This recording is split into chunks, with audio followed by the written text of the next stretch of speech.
Yam Shaivas Samupasate Shivaiti Brahmedi Vedantino Bauddha Buddhairi Pramana Padavaha Kartedi Nayayiga Arhan Nityatha Jaina Shasanarata Karmedi Mimamsaga Soyamvo Vidadhatu Vanchita Phalam Trailokyanatho Harihi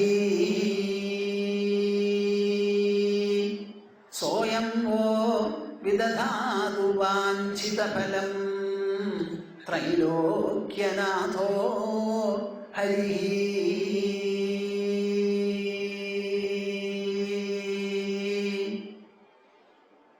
Advaita Bodhabhya Sahasradashmi Shanterlataya Kila Kalpa Vrikshaha Samsara Santapa Vinasha Chandraha Krishna Sada Kladakaro Mamastu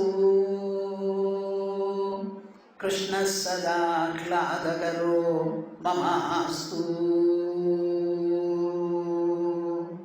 Hari Om Hari Om Hari. As usual, I am going to recite 3 times the auspicious monosyllable Om. I would like everyone seated in this assembly to join me in reciting in chorus the auspicious monosyllable. The intention as well as your sankalpa should be that this collective voice acting as an austerity, an auspicious austerity, should permeate the whole of the earth and beyond and exercise its benedictory influence so that there will be an auspicious effect felt readily by all those concerned. The sankalpa or the creative imagination of the human heart is extremely potent. There is nobody to set any limit for it. In fact, the whole creation has proceeded from the creative thought of Brahman, the supreme reality, without any name and form. So, have your pose, sit as much erect as possible without straining yourselves. Close your eyes. Open your heart as well as the mouth and join me.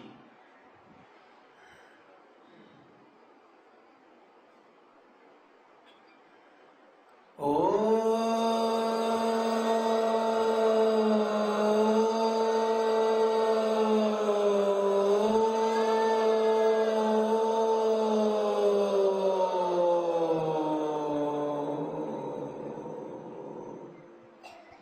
It is not sufficient. I think all of you have not participated. Come. Oh.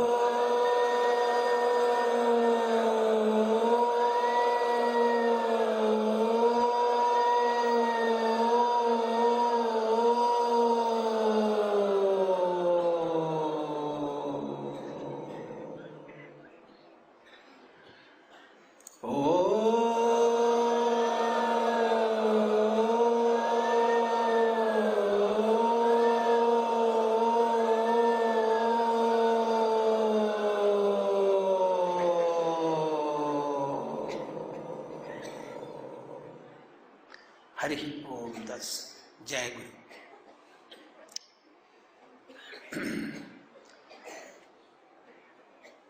I don't have to tell you particularly about Sreemad Bhaagavatam as a great holy text, a very exceptional compendium, spiritual and philosophical and yogic compendium. It is generally called a Samhita. This consists of, as you know, 18,000 Sanskrit verses divided into 12 skandhas, and all the skandhas together containing about 335 chapters. Generally we say about the Srimad Bhagavatam that it is a scripture on devotion, the genesis of devotion, the growth of devotion, and the excellence and fulfillment of devotion.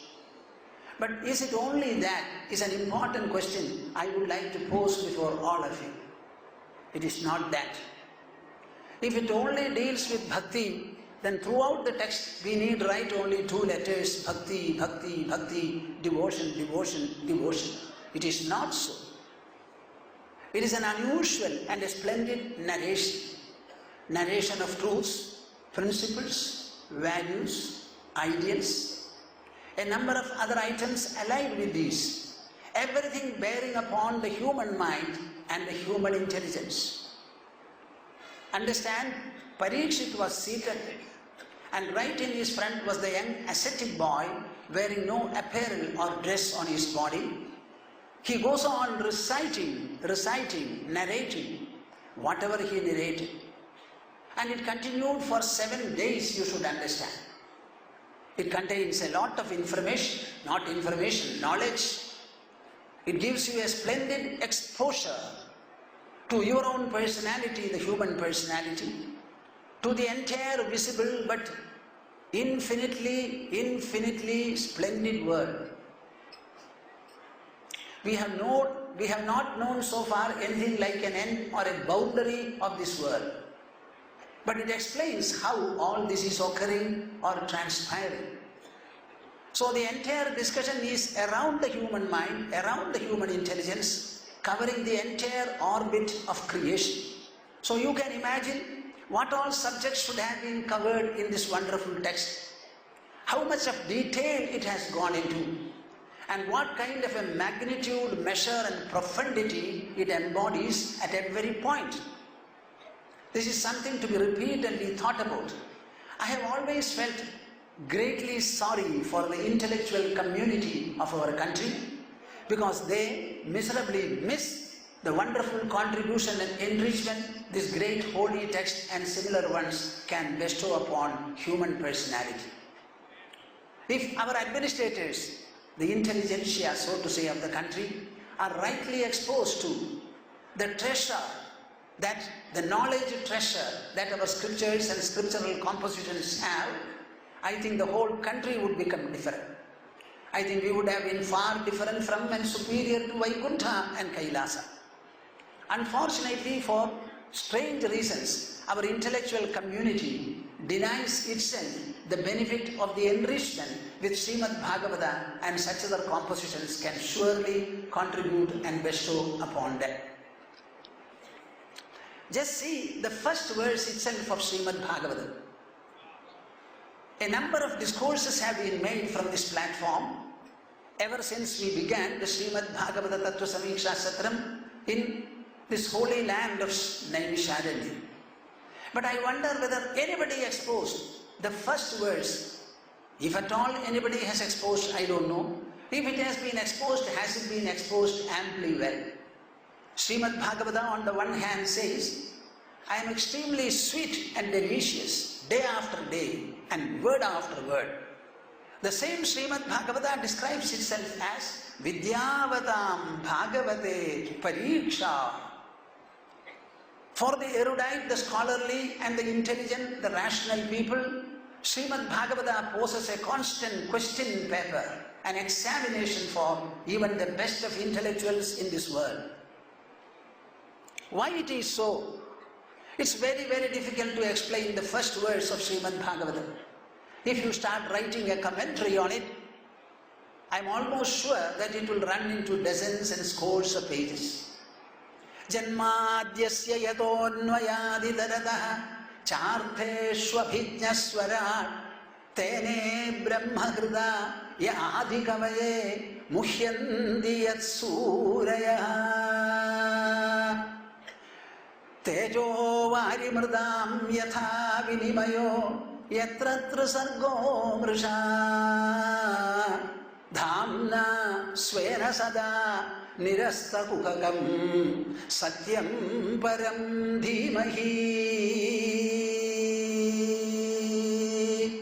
satyam param dhimahi. In this first verse, opening verse, Srimad Bhagavatam presents before you what is the content, what is the message, how is it to be approached, and what is going to be the benefit if you approach it, pursue it, practice it, and perfect it. What is the subject discussed here? As many people may say, devotion is the subject discussed here. Just see the opening words. Janmadyasya yadaha. These are the opening words. Asya janma adi yadaha. We are discussing that one particular subject, namely the source from where the entire beginningless creation has proceeded. Janma means birth or emergence. Asya means of this world. Call it a world, call it creation, call it universe, or call it your own mind. Whatever you are seeing here, whatever you are surrounded by, whatever you are pervaded by, whatever you are experiencing, cognizing, recognizing, comprehending, sensing or apprehending, whatever it is, where from has it had its origin? Where from does it emerge? We are discussing here that supreme reality, that supreme source from where the whole endless and beginningless universe has proceeded or emerged. Tell me now whether it is simply bhakti or something stupendous. It's a kind of a proposition. It's a kind of a subject. It's a kind of a goal. It is going to be a profound challenge to your mind and heart. And for the intelligent people, it is going to be a greater challenge for their masterly, competent intellect. Janmadyasya yadaha. See, we are all living upon this earth. If I ask you, what kind of a source do you have? Can you tell me who is the first set of parents? No. Even if the first set of parents were there, where from have they come? They could have come only from the earth, only from water, only from air, only from the surrounding things, the Panchabhutas. But do the Panchabhutas or does any one of them have the intelligence or the power of cognition, the power of sensation, the power of thinking, the power of understanding, the power of memorizing as we have? The answer will only be no. How is it that we human beings with such a cognizing, comprehending power, how is it that we have been evolved from the Panchabhutas which lack this wonderful power? Don't you find a contradiction there? Is it not a conflict? So certainly the subject has to be inquired into. Where from did we derive our body? Where from did we derive our senses? Where from has it come? If you say you are born of the first parents, the question remains, where from the first parents have come? What existed before the first set of parents? Obviously, the bare matter, the inert and insentient material world alone existed. From the material sources, you cannot have a spiritual person, a mental person, an intellectual person, an ego person like the human being. So there is a mystery, there is an enigma, there is a paradox about the whole affair. Are you understanding what I say? Huh? There is a paradox. How can we unravel it? Which book of knowledge will give us the right information or enlightenment on this subject? There are so many texts, so many branches of knowledge evolved and imparted in the campus, university campuses. But will they be able to tell us where from the whole universe has emerged? The scientists are always experimenting and researching into whatever is seen, the visible. They inquire into the final particles and constitution of matter on the one hand, and perhaps energy on the other. But these are belonging to the visible world, the material world. We would like to know how all this materiality, the material structure and the material divisions, where from have they evolved? What is actually the source of existence?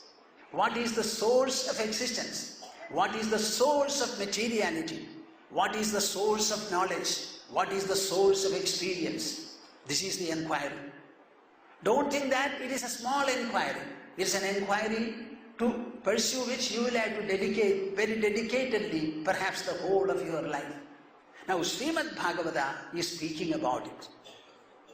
So it is not a text as you think purely only of devotion. Chant the name of God. Install Him in your heart. be loving Him, be dedicated to Him, resign yourselves before Him. Everything should be engulfed by Him. Yes, Sreemad Bhagavatam says all this, but not only this. That is the difference. To make you understand the profundity of the text, the magnitude and the potential the text carries, the first verse gives you a beautiful description. Janmadhyasya yatonvayaditaradah. You know, we have something called Prasthanatrayam. What is this Prasthanatrayam? That is actually the cultural treasure of this land. You generally hear only about Idihasas, epics and Puranas, mythological compositions. We have a number of Prakarana Granthas, subsidiary texts authored by a number of authors. But all these are subsidiary in the lower level. But the original texts are Prasthanatrayam. It is actually a triplet, so to say. The first section or the first segment will be the Upanishads, the Vedic Upanishads. Mind you, the Vedas are the first source of knowledge for us. In the Vedas there are 4 sections. Samhita constitutes the first, Brahmanas constitute the next, Aranyaka the third, and the Upanishads the fourth.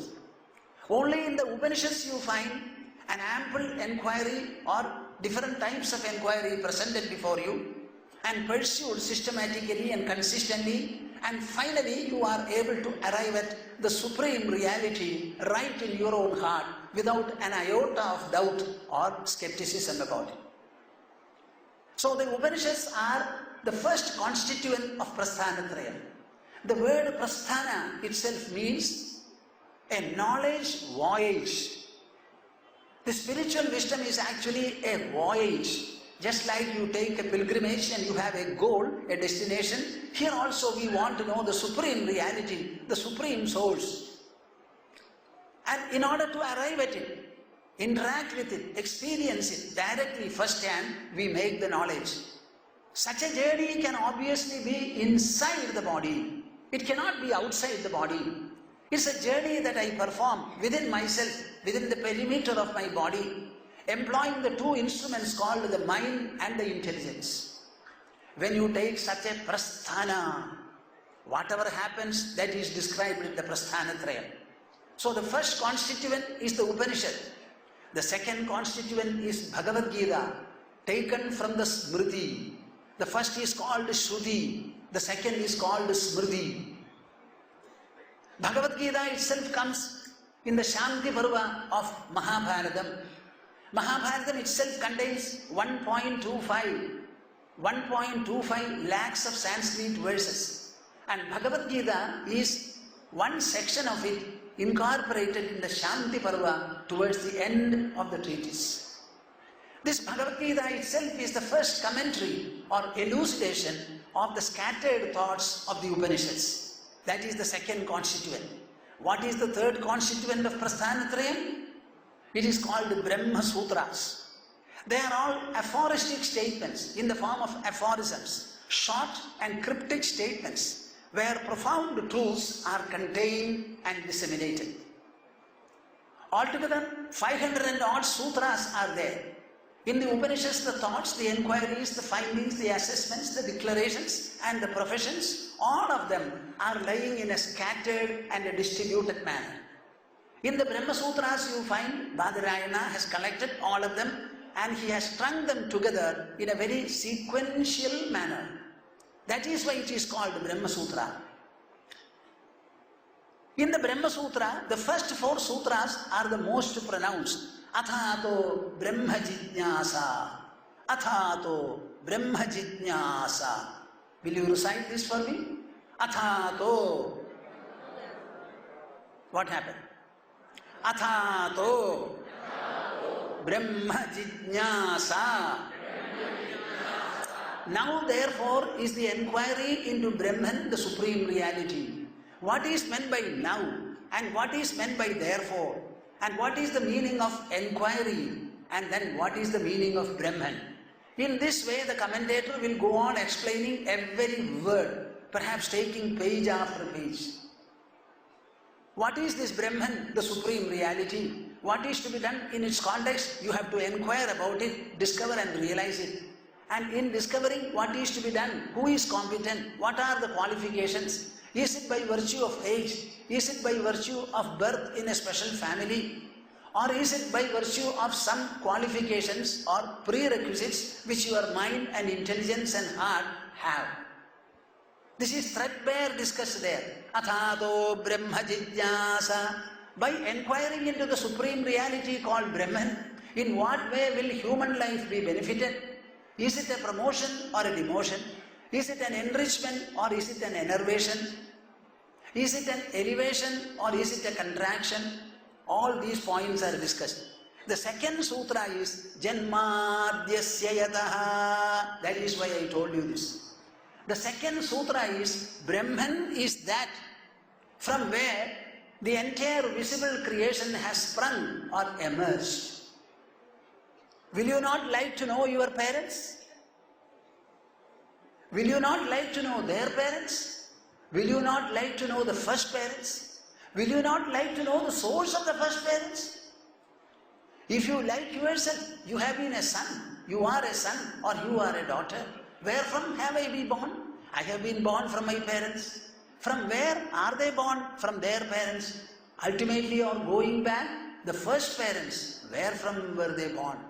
If you are not prepared to inquire, can I call you a human being? A human being is noted for the knowledge acquisition that he should make.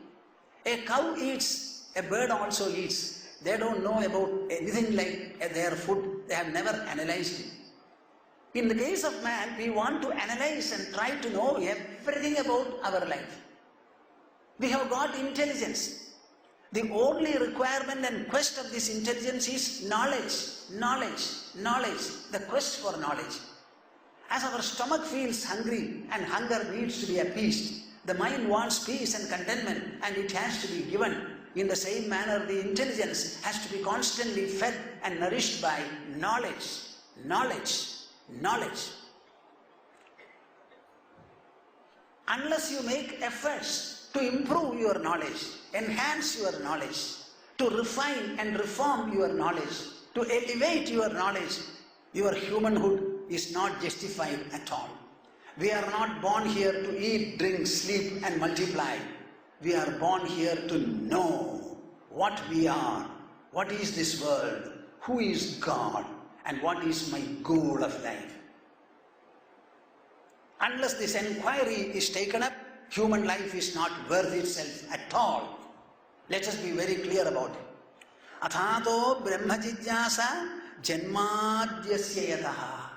So whenever you refer to the supreme reality called Brahman, another form of which is God religiously, understand we are discussing our very source, very source.